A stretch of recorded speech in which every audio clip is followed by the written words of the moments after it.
నీకు ఈ key concept రాకపోతే కనుక జాబ్ రావడం కష్టమే. హాయ్ మామ, వెల్కమ్ టు సాఫ్ట్వేర్ ముచ్చట్లు ఎపిసోడ్ 6. ఈ సిరీస్లో అన్నీ కూడా మనకి ఇంటర్వ్యూ క్రాక్ చేయడానికి కావాల్సిన కీ కాన్సెప్ట్స్ అన్నీ ఉన్నాయి. ఈ ఎపిసోడ్లో మనం కాంకరెన్సీ, ప్యారలిజంకి డిఫరెన్స్ తెలుసుకుందాం. ఈ డిఫరెన్స్ అనేది చాలా మందికి కన్ఫ్యూజన్ ఉంటుంది. సో ఈ ఎపిసోడ్తో ఆ కన్ఫ్యూజన్ మొత్తాన్ని క్లియర్ చేసేద్దాం. కాంకరెన్సీలో మీరు ఒక చికెన్ బిర్యానీ వండాలనుకుంటే కనుక మీరు ఒక్కళ్ళే చికెన్ క్లీన్ చేయాలి అండ్ వెజిటేబుల్స్ కూడా కట్ చేయాలి. చికెన్ క్లీన్ చేయడం, వెజిటేబుల్స్ కట్ చేయడం అట్ ఏ టైం చేయలేరు కాబట్టి ఒకసారి చికెన్ క్లీన్ చేస్తారు, ఇంకోసారి వెజిటేబుల్స్ కట్ చేస్తారు. అంటే పని అనేది ఇంటర్చేంజ్ చేసుకుంటూ చేస్తున్నారు.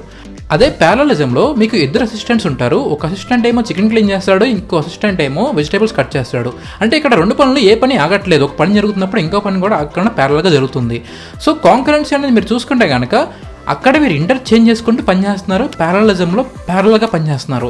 ఇదే అసిస్టెంట్స్ని మనం థ్రెడ్స్ అనుకుంటే కాంకరెన్సీలో సింగిల్ థ్రెడ్ అనేది మల్టిపుల్ ఆపరేషన్స్ని ఇంటర్చేంజ్ చేసుకుంటూ చేస్తుంది. అదే ప్యారలిజంలో ఒక 2 థ్రెడ్స్ వచ్చి ఒక పని ఎదురు పంచుకొని ప్యారల్గా చేస్తాయి అనమాట. సో కాంకరెన్సీ అనేది మనం ఎక్కువ రెస్పాన్సివ్నెస్ ఎక్కువ ఉండడానికి వాడతాము, ప్యారలిజంని ఎక్కువ స్పీడ్ ఉండడానికి వాడతాం.